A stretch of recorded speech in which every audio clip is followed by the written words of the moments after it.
मैं नटशल में एक बात समझना चाहता हूं, क्या वो एनआरसी हो, सीएए हो, वक्फ का मामला हो, अंबर जैदी जी, क्या कौवा कान लेकर उड़ गया ये सुनने के बाद लोग कान को हाथ लगाए बगैर कौवे के पीछे दौड़ लगा देते हैं, या ये जायज अंदेशे हैं जो वक्त वक्त पर सामने रखे जाते हैं, वरना सरकार अपने हिसाब से अपनी मनमर्जी कुछ भी कर देगी? दिनेश जी, अगर जायज अंदेशे होते तो हमारे देश में सीए के नाम पर लोगों को कितना वर्गलाया गया और जगह जगह पर शाहीन बाग बनाए गए और महीनों तक पूरी जिंदगी को रोका गया, कितने ही लोगों की जाने गई, कितने लोगों के कारोबार ठप हुए और कितने ही लोग जेलों में गए।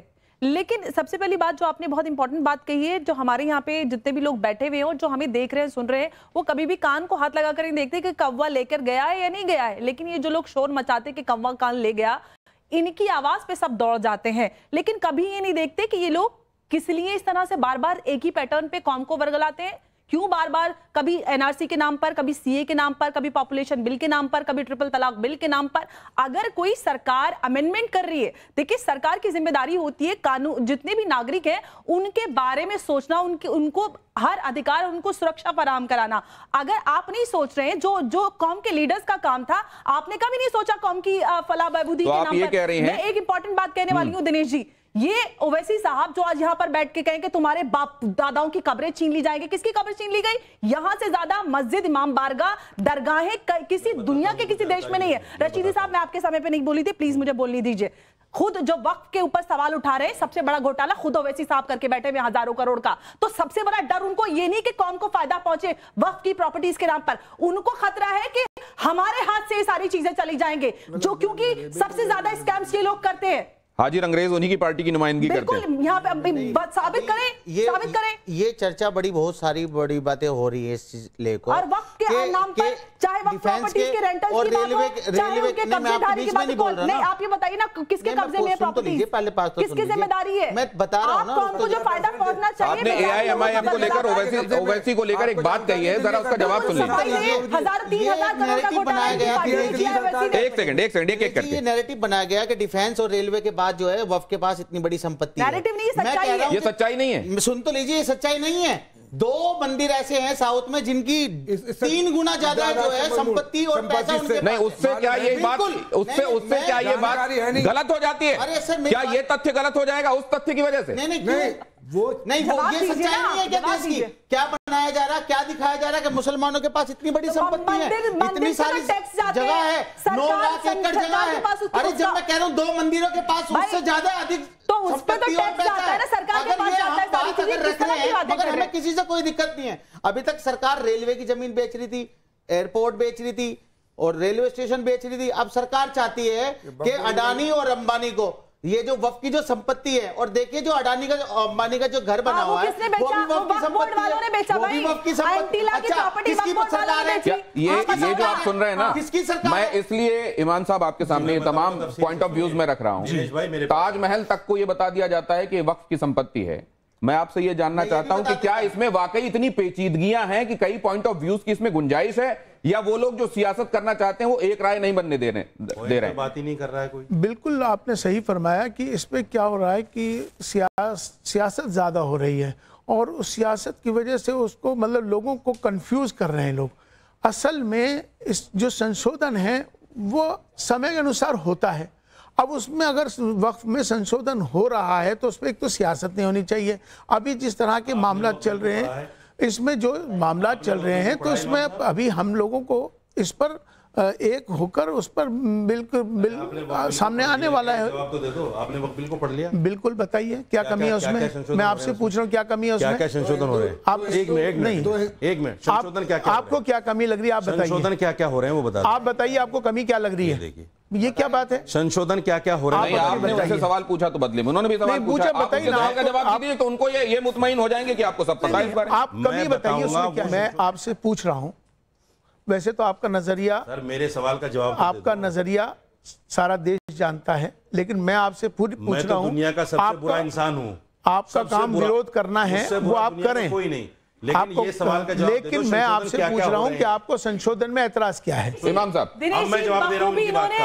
ओवैसी मेरी साहब बात के का जवाब करतूतों नहीं से दे पाएंगे। किस तरह से इन्होंने पूरा सुनिए। ध्यान भटका दिया, जवाब नहीं दिया पूरा से। मैं जवाब दे रहा हूं, ये जवाब नहीं दे पाएंगे, मैं दे रहा हूं। आपके पास सुनिए जवाब अब एक सेकंड सुनिए, अब आप लोग जरा एक बाइट और सुन लीजिए। नहीं, अब आगे चलना पड़ेगा क्योंकि मैं एक सब्जेक्ट पर उलझ कर रहूंगा तो ये टॉपिक कंप्लीट नहीं होगा। जरा ये सुनिए, यहां बदरुद्दीन अजमल क्या कह रहे हैं वो सुनिए जरा।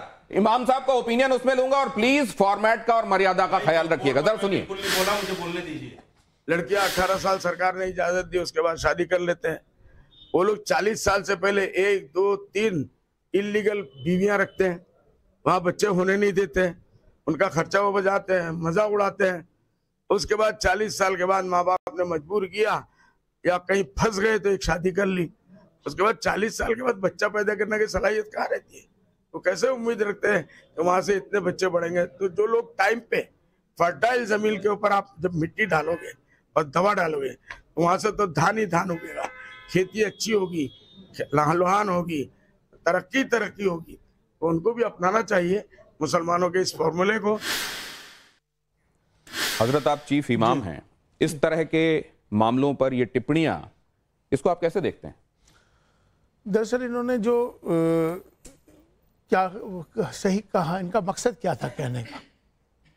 ये मकसद ये बता रहे हैं कि विवाह को लेकर इनका ओपिनियन क्या है, विवाह की उम्र को लेकर इनका ओपिनियन क्या है, और जिन शब्दों में जिस तरीके से वो बता रहे हैं वो भी बदरुद्दीन साहब को नहीं, चूंकि अभी तो विवाह का तो हमारे यहाँ 18 साल से उम्र जो है सरकार ने जो प्रस्ताव लाया था समान उम्र करने का लड़का और हेमंत बिस्व शर्मा अभी एक बिल भी लेकर आया, आपको मालूम होगा। अच्छा, उसमें उन्होंने ये भी कहा कि काजी के पास रजिस्टर होने के बजाय ये अब जो निकाह होंगे वो रजिस्ट्रार के पास रजिस्टर होंगे। हाँ, तो क्या बुराई है? नहीं, अब उसको लेकर वहां ये भी कहा गया कि हमेशा एक वर्ग विशेष को टारगेट कर भारतीय जनता पार्टी की सरकारें चलती हैं।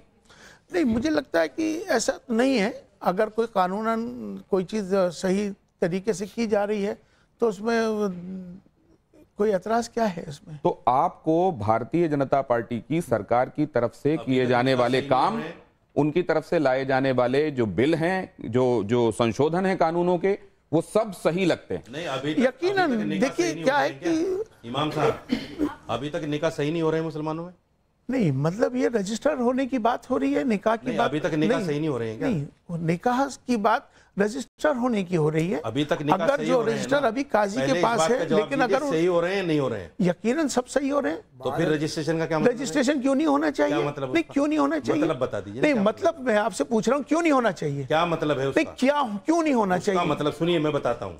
नहीं, होना क्यों नहीं चाहिए भैया? मत बोला करो यार। पहले देखिए, चाहती है कि उनकी शादी मतलब रजिस्टर्ड ना हो शादी। मुझे बोलने नहीं, आप ये बोलिए क्या गलत तरीका है? फिर मैं बोलने नहीं दूंगा।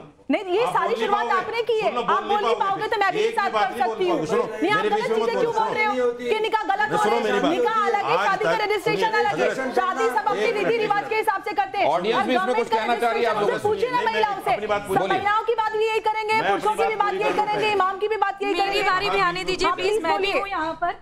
मैं बहुत देर से आप लोगों को सुन रही हूँ। मेरा सवाल ये है कि एक बार तो पहले जो क्वेश्चन हो रहा है उसका मुतमईन तरीके से आंसर मिल जाए। हम लोग भी यहाँ पर बैठे हैं, रजिस्ट्रेशन किस लिए ज़रूरी है? रजिस्ट्रेशन तो ऑटोमेटिकली होता ही है ना, जब सिग्नेचर करते हैं और लड़की से पहले पूछा जाता है, वहाँ पर पूरा सिग्नेचर होता है, तो इसमें रजिस्ट्रेशन की बात ही कहाँ रह गई? वो तो ऑलरेडी हमारे उसमें रहा ना, जब हमें निकाहनामा मिलेगा। इसका जवाब मैं दूं? नुकसान क्या है मैं देता हूँ। एक सेकंड, अरे मुझे भी तो बोलने, आपके पास आता हूँ, बोलिए। देखिए, नहीं आऊंगा आपके पास, बोलिए। देखिए, जो आपका निकाह होता है, किसी का भी निकाह होता है, तो उसका रजिस्ट्रेशन सरकार के पास नहीं होता है, वो काजी जी के पास होता है। तो सरकार के पास शादी का रजिस्ट्रेशन कराना जरूरी होता है।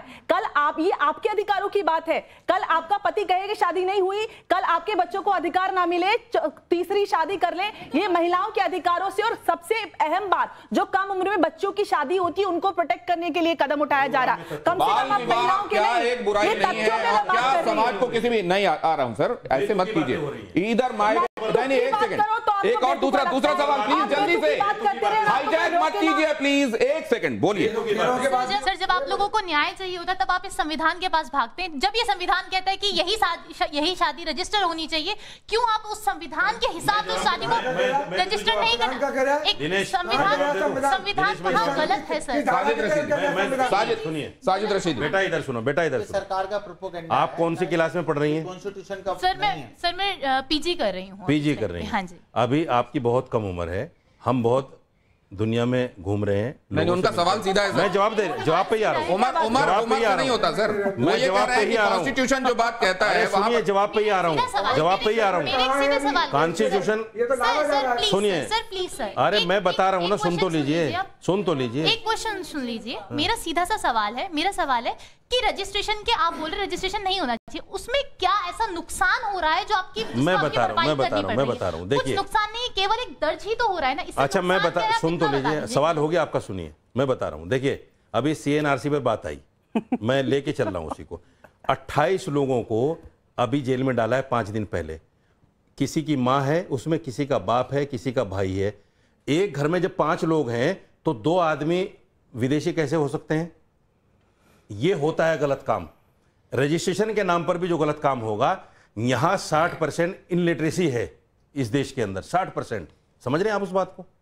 जो इनलिटरेट लोग हैं, जिनको ये पता नहीं रजिस्ट्रेशन कहां होगा, कैसे होगा, मतलब साजिद रशीदी साहब गलत कह रहे हैं बहकाया जाएगा, बीवी बदल दी जाएगी, उनका गलत इस्तेमाल होगा। रजिस्टर हो गया, पे कौन चल रहा है? बाद में हो सकता है बीवी बदल जाए, आप ये कह रहे हैं?